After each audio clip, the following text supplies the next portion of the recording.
Paz, meus irmãos, minhas irmãs.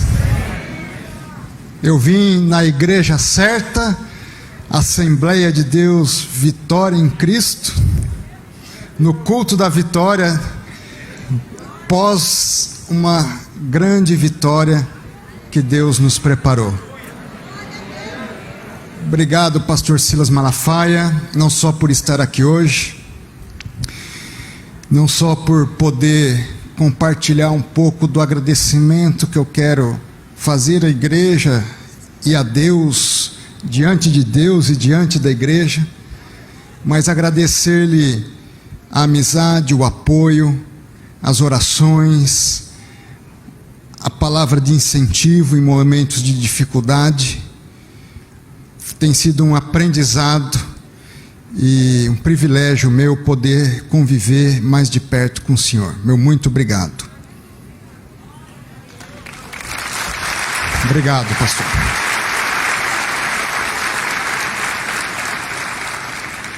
Nosso querido governador, grande governador do Rio de Janeiro, prazer estar aqui contigo.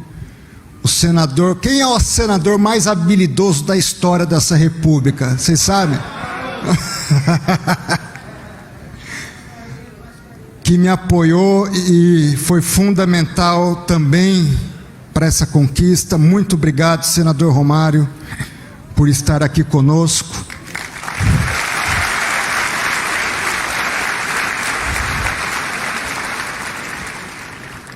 Meu querido deputado Sóstenes, meus demais deputados, nossos desembargadores, meu amigo Fábio, meu querido vereador, pastores, pastoras, povo de Deus, privilégio estar aqui hoje. O motivo de estar aqui hoje é simplesmente agradecer. Eu não podia, depois de cerca de 140 dias, segundo a imprensa, e aqui minha saudação a você da imprensa. Permitam-me aqui um parêntese. A imprensa foi extremamente respeitosa comigo e com a igreja durante todo esse processo.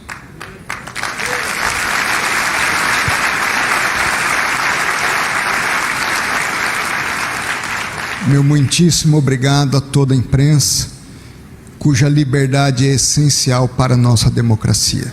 Às vezes, deixa eu lhes dizer uma coisa, às vezes a gente pode até não concordar,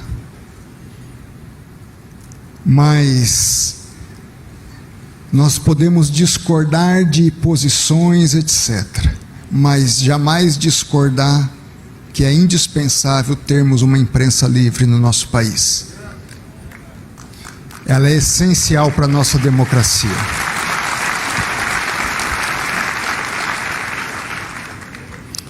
E, feito esse parêntese, dizer que são, nas palavras da própria imprensa, eu vi manchetes: Calvário de Mendonça, a saga de Mendonça, Via Crucis de Mendonça, e pobre do Mendonça. Mas, meus irmãos, eu tive ontem com uma autoridade, grande autoridade desse país, General Vilas Boas. Ele muito feliz com a vitória e pediu para eu visitá-lo, gostaria de me dar um abraço. Eu tive com ele e ele me fez uma pergunta interessante: como você manteve a paz e a serenidade durante todo esse processo? Aí eu precisei explicar um pouco do motivo de eu agradecer e de nós termos a vitória hoje. Meus irmãos e minhas irmãs, o crente, o cristão, é aquele que tem fé. Fé é a certeza do que você ainda não vê. Se a fé é a certeza do que ainda não vê, eu estou falando do futuro, mas se eu olho para o passado e olho para a palavra de Deus, eu tenho exemplos de fatos de situações e de realidades que de algum modo podem ter alguma conexão com a minha e mostram como Deus agiu naquelas situações e como o homem e a mulher de Deus devem agir naquelas situações. E nós cremos, à luz da palavra, que Deus é um Deus de aliança.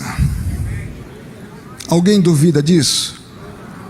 Que Deus é um Deus de promessa. E Deus não é homem para mentir. Aí já é uma música.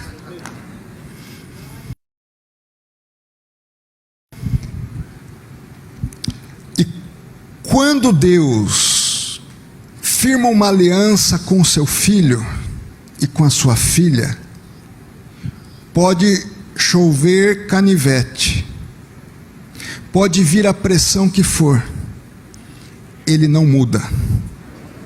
Ele é fiel. Deus é fiel, é um atributo de Deus.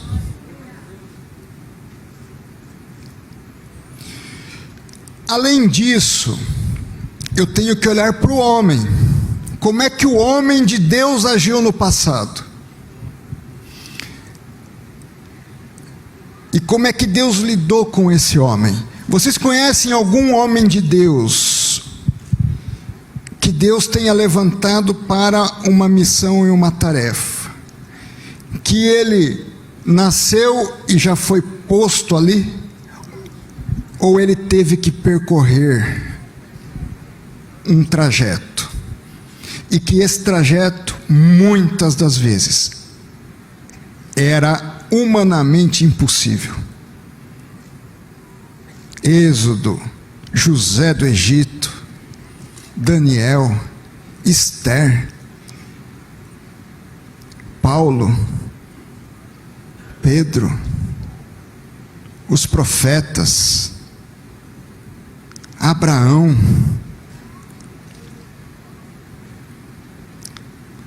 Não que nós sejamos, mas eles são exemplo de homens e mulheres que foram usadas por Deus no seu tempo. Assim como Deus é fiel, Deus é imutável. O mesmo poder que Ele tinha lá no início, no Gênesis, Ele tem hoje e terá por toda a eternidade. Deus é fiel, onisciente, onipresente, onipotente. Deus faz aliança com o seu filho e com a sua filha. E Deus tem um propósito para cada um de nós. O que eu quero dizer com isso, meu irmão e minha irmã, é que eu nunca tive dúvida das promessas de Deus e daquilo que Deus tinha me dito há anos atrás. Eu até não via como certas coisas se realizariam, porque seria impossível. Mas eu sabia o que Deus tinha prometido.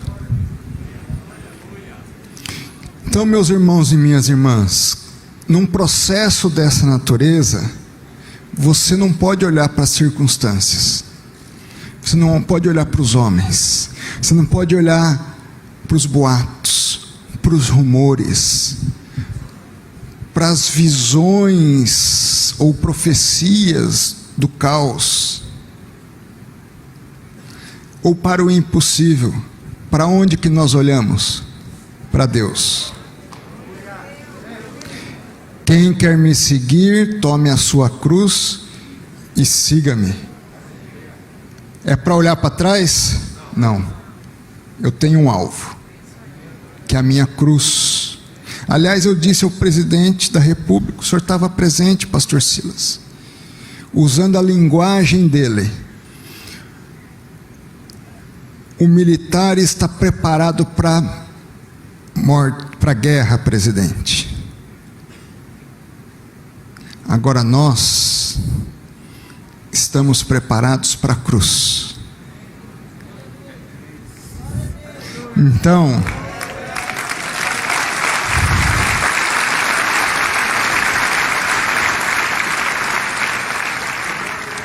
quem tem medo da derrota não é digno da vitória. Vamos repetir isso? Quem tem medo da derrota não é digno da vitória.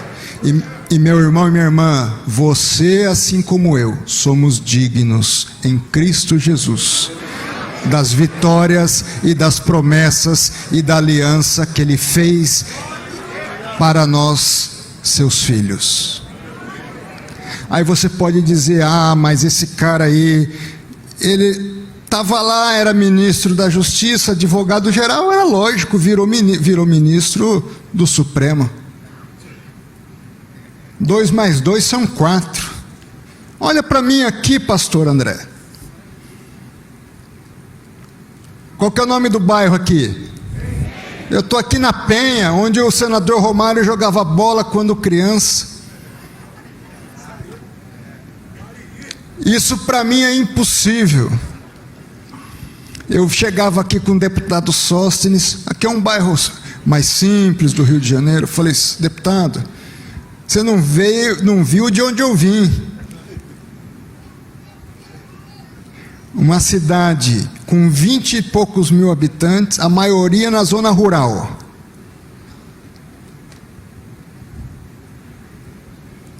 Foi começar a asfaltar lá há uns 20 e poucos anos atrás, chegou o asfalto lá.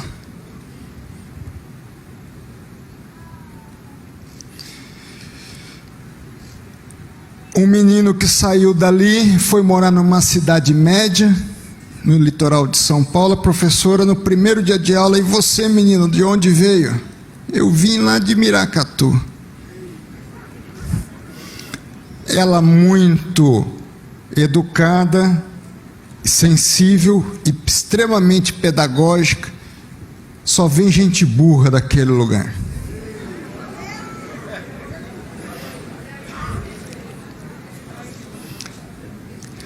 Agora deixa eu perguntar alguma coisa para vocês. Vem alguma coisa boa de Nazaré, não?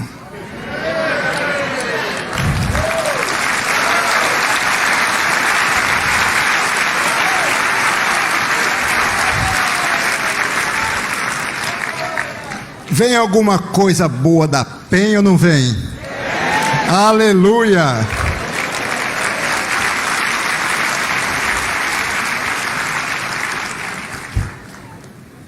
Esse menino que um dia acreditou naquilo que a professora disse, Deus foi trabalhando, foi fazendo subindo um degrau, outro degrau.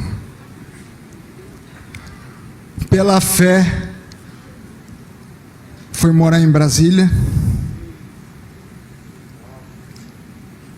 Pela fé, eu disse à minha esposa: Janei, eu sei o que será a minha vida inteira se nós continuarmos em Londrina. E talvez passe todos os meus dias questionando a mim mesmo: o que teria sido de nós se tivéssemos ido para Brasília? Veja, era entre ir e ficar. Mudaria toda a história. Mas eu creio, não sei porquê, que é para eu vir.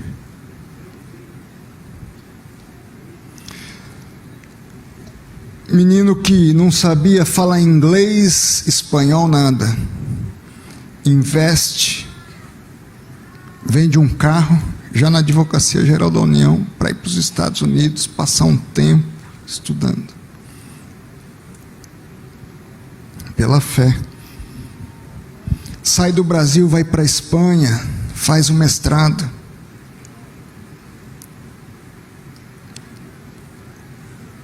Inicia o doutorado, fica 1 ano nos Estados Unidos, como professor visitante numa universidade. Até pouco tempo atrás não sabia falar inglês, estava lá como professor visitante numa universidade. Volta ao seu país, não conhecia os deputados e senadores. Mas chega a notícia ao presidente da República: tem um rapaz lá na AGU que fez um trabalho muito bonito, foi reconhecido na ONU, reconhecido na OCDE,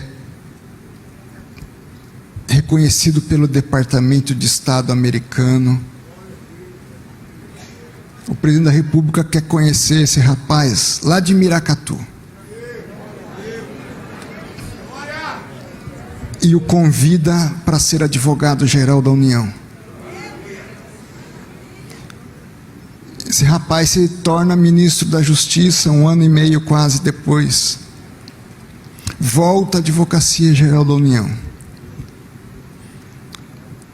E cumprindo uma promessa que havia feito ao povo brasileiro, indica esse rapaz para uma vaga no Supremo Tribunal Federal.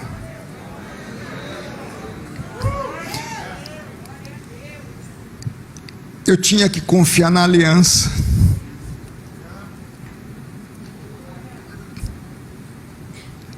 Eu não podia olhar para as adversidades.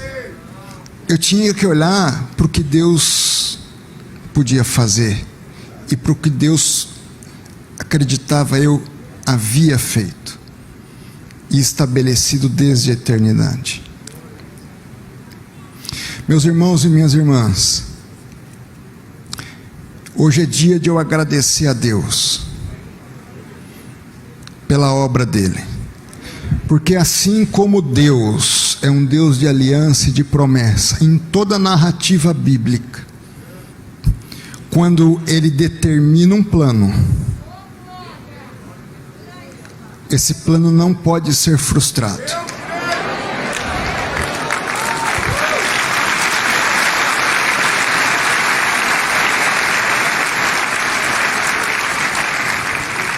E não é por minha causa e por sua causa. É para a honra e glória do nome dele.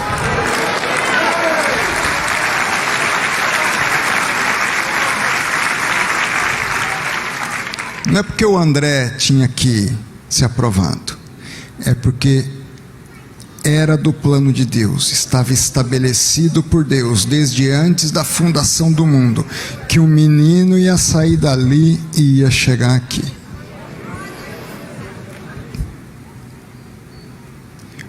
Além disso, eu preciso agradecer ao povo de Deus, porque meus irmãos e minhas irmãs, não fossem as orações, as intercessões, os jejuns, a solidariedade, a comunhão de espírito entre nós, de vocês para comigo, talvez assistindo aquela sabatina, pedindo a Deus que me desse as palavras certas, não é, minha irmã? Para que Deus me desse entendimento e sabedoria naquele momento. E talvez as pessoas se perguntem, mas ele estava muito tranquilo. Eu estava,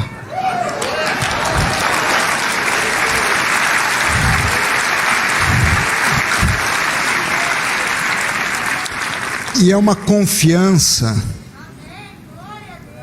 não baseada em nós, mas naquele que confiou em nós. E meus irmãos, eu estava em paz, estava tranquilo. Não que não tenha sido exaustivo, cansativo, difícil,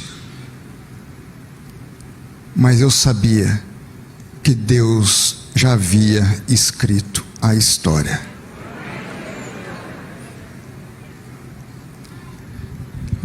Meu muito obrigado. Louvo a Deus por sua vida. E eu tanto sou grato a Deus por vocês, que eu queria dizer, principalmente aos jovens, da Penha.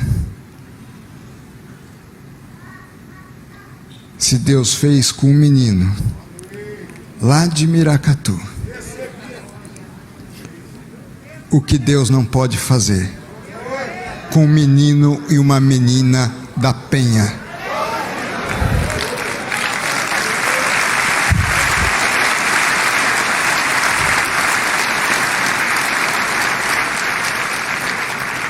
Agora, posso contar alguns segredos para você seguir nessa caminhada?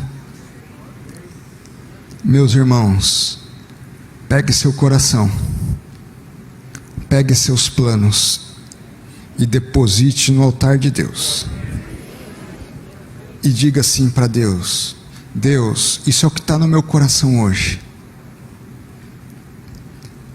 Mas faz o seguinte, desconsidera até. Agora, substitui, coloca dentro desse coração aquilo que está no teu coração. Porque assim como o céu é mais alto do que a terra, os pensamentos de Deus são mais altos do que os teus pensamentos.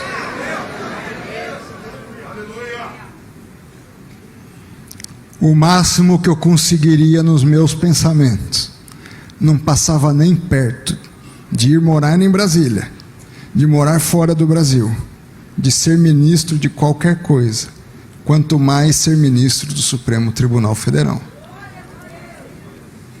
Em segundo lugar, que esse coração agora, cheio dos sonhos de Deus, ele esteja disposto a uma coisa: servir a Deus. Você quer ser o maior? Seja aquele que sirva.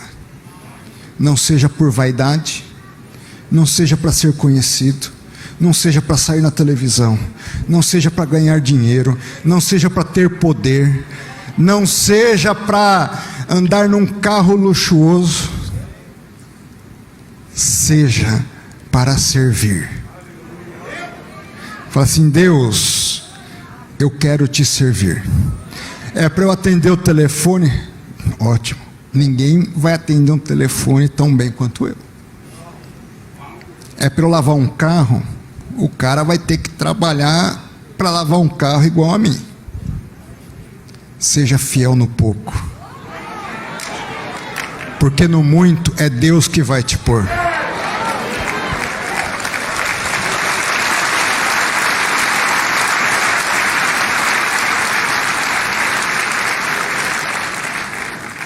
Sirva a Deus, ame o próximo. Além disso, tenha fé, persevere tanto, trabalhe tanto.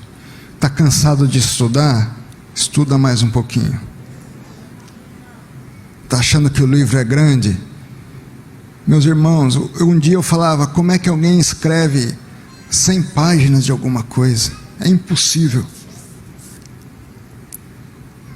É impossível alguém conseguir escrever algo com sustentação, mais de 100 páginas.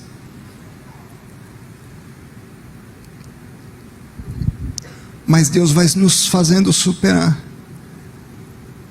Quando eu vi, minha tese tinha mais de 700 páginas.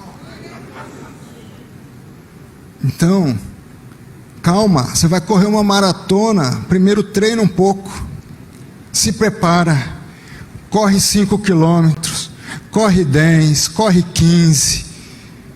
Você não precisa sair hoje e correr 42 quilômetros.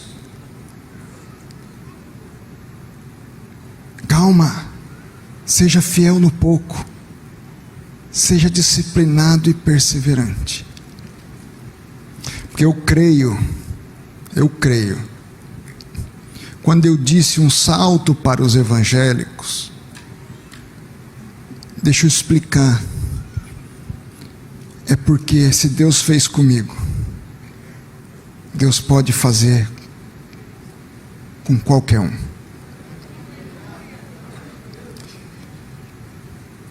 E qualquer um na mão de Deus é muita coisa. Então é isso. Hoje sou eu, amanhã se somam vocês, louvando a Deus, entregando o coração a Deus, acreditando que Deus pode transformar a partir de mim e em mim, a partir de mim, na sociedade. Qual o propósito da igreja, então, nesse salto? É que o nome de Deus seja glorificado. A igreja não tem poder na terra. A igreja busca um poder que está além daqui. Mas enquanto nós estivermos aqui, nós queremos tornar mais próximo possível o reino de Deus e a sua justiça. Meus irmãos e minhas irmãs, seja instrumento da justiça de Deus. Acredite no que Deus pode fazer com você, porque tudo nós podemos naquele que nos fortalece. Que Deus nos abençoe. Obrigado, pastor Silas.